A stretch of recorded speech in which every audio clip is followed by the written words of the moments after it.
Pasaremos ahora con Carmen Iglesias para escuchar su aportación durante 15 minutos. Muchas gracias. Se me oye bien, ¿verdad? Se oye bien. Bueno, lo primero, reitero mi agradecimiento a los que han organizado estas mesas y esta octava edición, y para mí es un honor participar en ello y participar con todos ustedes. Muchas gracias a todos y a cada uno. Querida Silvia, aunque sí la veo ahora, por el recordatorio, por estar siempre como hemos estado tan cerca, incluso después de la muerte de nuestro querido Carlos. Permítame un breve apunte personal. Ha sido estupenda, me parece brillantísima la intervención de Héctor, como siempre, y ha dicho unas cosas que no podemos repetir, pero que la suscribimos totalmente, como ese primer capítulo, que verdaderamente es muy divertido y que efectivamente pensamos en esa doble faceta de lo privado, digamos, y de la imagen pública, que también sabía expresar en su conducta el propio Carlos Fuentes. Yo quería hacer una primera anotación. Claro, yo conocí personalmente y traté a Carlos y a Silvia desde el año 2000, en el momento en que se fundó el Foro Iberoamérica, un foro que todavía permanece, aunque algunos ya no estamos en él, pero que fue creado por Carlos Fuentes y por Jesús Polanco, y durante muchos años pues nos reuníamos todos los años en algún lugar de Iberoamérica, a veces en España o en Portugal, y realmente creo que ha sido uno de los foros más enriquecedores a los que yo he pertenecido en toda mi vida. Carlos Fuentes era para nosotros en la universidad de los años de mediados de los 60 y principios de los 70 un auténtico autor de culto.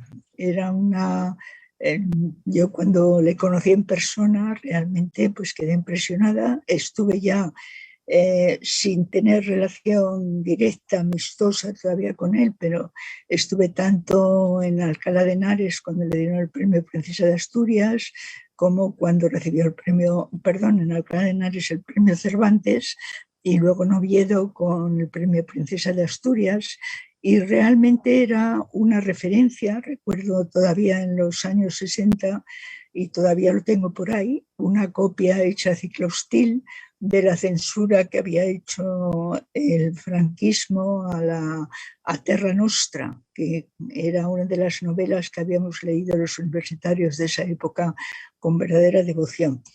Era, por lo tanto, una persona, un escritor muy conocido, muy interiorizado por muchos de nosotros, y luego cuando le conocimos, pues muy querido, como antes mencionaba.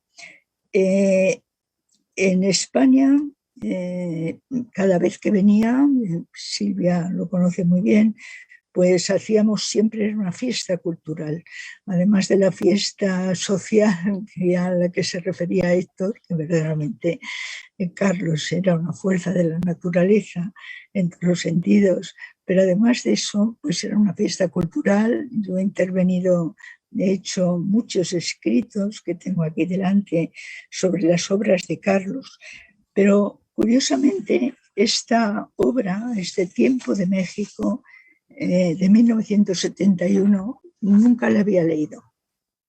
Es la primera vez. Claro, cuando yo empecé a tratar muy directamente a Carlos, digamos que es el Carlos de 1992 ya, del El espejo enterrado, más que el de Tiempo de México. En Tiempo de México, bueno, como siempre, es una maravilla de lectura, es el gran señor del lenguaje que puede manejar al tiempo todo tipo, efectivamente, de tiempos. Él sí que maneja todos los tiempos al mismo de una vez y los sabe estructurar. Pero en su nota de autor, en la nota que precede al libro, con la lucidez que le caracteriza, dice muy claramente: no he pretendido escribir un texto frío, objetivo, estadístico o totalizante sobre nuestro país. He preferido dar libre curso a mis obsesiones, preferencias y pasiones de mexicano, sin desdeñar ni la arbitrariedad ni la autobiografía. Búsquese aquí entonces menos el rigor que la vivencia y más la convicción que la imposible e indeseable objetividad. Y efectivamente es un libro absolutamente, una lectura absolutamente subjetiva, muy propia de los años 70, desde luego para los lectores de esa época, pero que es diferente, digamos, en este sentido, en esta amalgama maravillosa que hace entre historia, literatura y política, es muy distinta de lo que ya yo conviví con él en conversaciones, y tanto por escrito como verbalmente en todos los actos en los que participé, las presentaciones que hice. Es otro, un Carlos Fuentes, digamos, más objetivo, en el sentido bueno del término, en el sentido de que teníamos grandes conversaciones.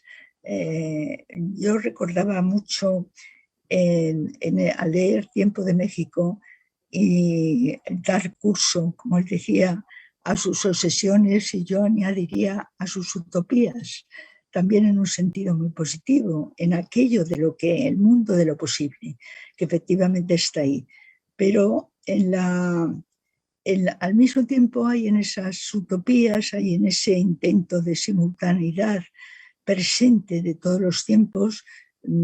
Alguna vez se lo comenté a él, la nostalgia del absoluto, eso que Steiner ha escrito tan claramente, esa ilusión o esa necesidad de la totalidad.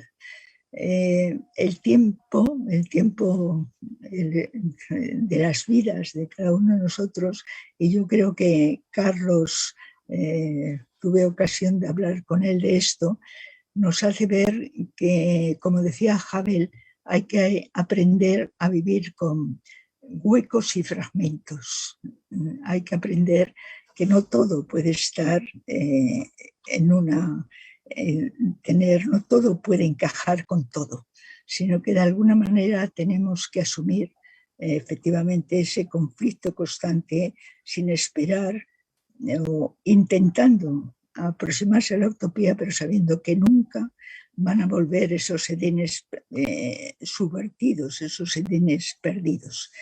Y en el caso de los tiempos históricos, en el caso de la historia, es muy importante, y hablamos mucho, y yo lo escribí en algunos sitios, algo con lo que estábamos de acuerdo.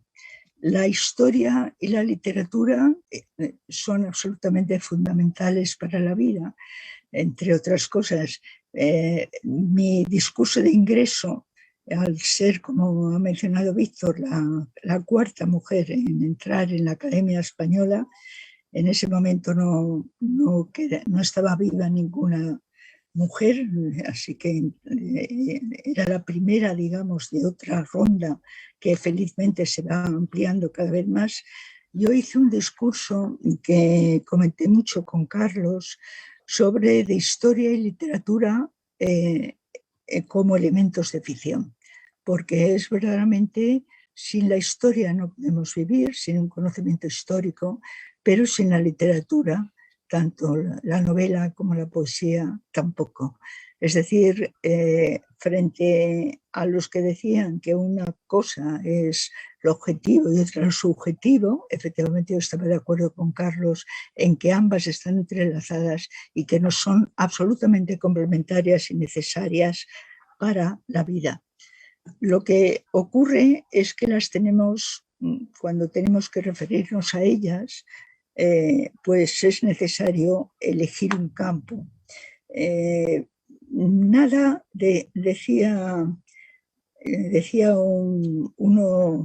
un escritor de uno de sus personajes de ficción en ese juego de espejos múltiples que es la propia vida de cada uno, decía: nada ocurrió como se cuenta, pero todo es verdad. Es decir, por muchas fuentes objetivas que se consulten para un hecho determinado, es verdad que el ordenamiento posterior narrativo, la necesidad de un marco de significación para explicar esos hechos, no nos dan nunca la seguridad de que eso sea así. Conocía la historia, ignoraba la verdad, escribe Carlos, escribe Fuentes en el comienzo de los años con Laura Díaz. Y verdaderamente en ese discurso en que yo volqué toda la preocupación que sentía por esa necesidad de historia y de ficción, por esa necesidad de historia y novela, por cómo combinar la verdad objetiva con la verdad subjetiva que tenemos, nos daba estar en los confines de los dos territorios, cómo esa creación ficcional podía ir más allá de la verdad, pero cómo había que estudiarlo de manera distinta. Debemos mantener la historia, decía en algún momento, para tener historia. Escribe Fuentes precisamente la gran novela latinoamericana. Debemos mantener la historia para tener la historia. Mantener la historia exige una disciplina, la imaginación con disciplina, llamaba alguien, en que efectivamente los hechos mostrencos no los podemos entender, necesitamos ese marco de significación, pero no confundir tampoco con la literatura o confundir con la propia utopía. Pasado, presente, futuro es una urdimbre y desde luego hay que desconfiar de los que nos dicen que la historia no es posible, porque estén seguros que lo que intentan es colocarnos su propia visión de la historia. Con Hannah Arendt hay que mantener la existencia de los hechos históricos. Los hechos históricos, los hechos como tal, son irreversibles. Es decir, el marco de significación y la interpretación que tengamos que hacer de eso no es lo mismo que la opinión, o no es lo mismo que la literatura, que alude a otras profundidades, a otras partes de nuestra propia vida. Por eso decía, hay una anécdota que cuenta Hannah Arendt para defender esos hechos, cuando cuenta cómo a Clemenceau en la Primera Guerra Mundial, pues un personaje de Weimar decía: bueno, señor Clemenceau, ¿qué dirán los historiadores del futuro de cómo ha empezado esta guerra, la Primera Guerra Mundial? Y Clemenceau, con ese humor que parece que tenía, dijo: pues no sé lo que dirán los historiadores, pero estoy seguro de lo que no dirán. Y es que Bélgica invadió a Alemania. Efectivamente, a partir de esos hechos hay que construir esa historia. No cualquier cosa puede ser dicha, digamos. Hay que tener un apoyo en las fuentes, y en esto estoy reivindicando la historia de los historiadores rigurosos, hay de todo, Poseemos civilización, decía Steiner después de Babel, porque hemos aprendido a traducir más allá del tiempo. Y es verdad que sin la fecunda ficción y sin la historia, que es la historia en cuanto pasado elegido, no podemos funcionar. Hay una, decía antes, debemos mantener la historia para tener historia, escribía en la gran novela latinoamericana Fuentes. Somos los testigos del pasado para tener un futuro, pero ese pasado no debe ser algo que nos esté totalmente llevando solamente por un camino, sino que nos va, pasado, presente y futuro forman, como decía antes, una ordimbre en cuyo conocimiento y comprensión nos jugamos literalmente la vida. Joseph Brodsky, el gran poeta, el amigo de Dagmatua, decía, nos va la vida en ella, avisaba el que había sufrido el gulag soviético de la no memoria, de la tergiversación de los hechos, de la negación incluso de la realidad de los hechos presentes, el lenguaje orwelliano que transforma lo malo en la buena. Olvidamos muchas cosas porque con algunas no podríamos vivir, declaró Fuentes en varias ocasiones. Recordarlo todo es olvidarlo todo, dice en esta breve pero intensa novela que recordarán de 1969, Cumpleaños. Y prosigue, quizá mi memoria es total porque solo recuerdo lo que merece ser recordado. Podría convocarlo todo, si así lo desease, me volvería loco. Mi vida sería idéntica a la naturaleza. Mi proyecto es de signo contrario, diferenciarse de la naturaleza. Es decir, no exento de acentos pascalianos, diría yo, se entrecruzan en estos brillantes fragmentos, que estoy haciéndolo de forma pues quizá un poco asistemática, pero como un recordatorio apasionado de todo este tema con Carlos Fuentes. No siento acentos pascalianos, se entrecruzan naturaleza y cultura, literatura, historia, memoria y olvido, límites al recuerdo, pero límites también al olvido. El olvido aparece como una de las condiciones de la memoria, como señala Paul Ricoeur. El olvido, en castellano, en español, tenemos además ese matiz tan importante de la diferencia entre lo que es echar algo al olvido, es decir, hacer algo natural cuando nos hemos enfadado con un amigo, hemos tenido alguna cosa y nos volvemos a ver, podemos decir, bueno, esto hay que echarlo al olvido, que es diferente de caer en el olvido algo. Y eso es algo que para nuestras sociedades y para los conflictos del pasado es muy importante tener en cuenta. En fin, son breves apuntes, simplemente, pero quería insistir en que no hay ganancias absolutas en la historia. El éxito, decía alguien, nunca es definitivo, pero el fracaso tampoco. Y por lo tanto, en esa simultaneidad, yo no diría simultaneidad, pero en esas distintas tradiciones de la que habla Carlos Fuentes, hay también esa idea de conglomerado heredado que daba dos, que es una analogía de tipo geológico, pero es muy explícita, porque es verdad que de repente puede salir a la luz algo que estaba sepultado.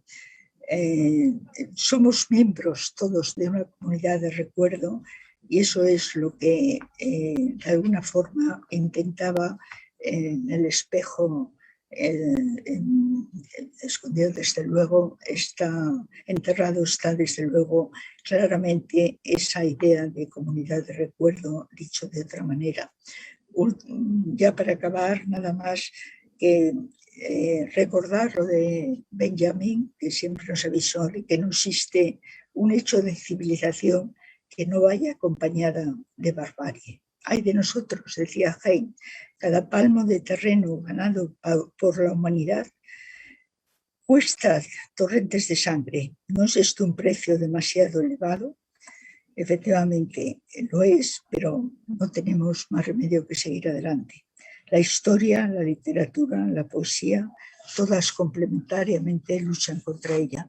Carlos Fuentes es ese gran gigante del lenguaje, señor del lenguaje, supo combinarlas de una manera realmente apasionante. Y hoy le rendimos el homenaje que merece. Muchas gracias.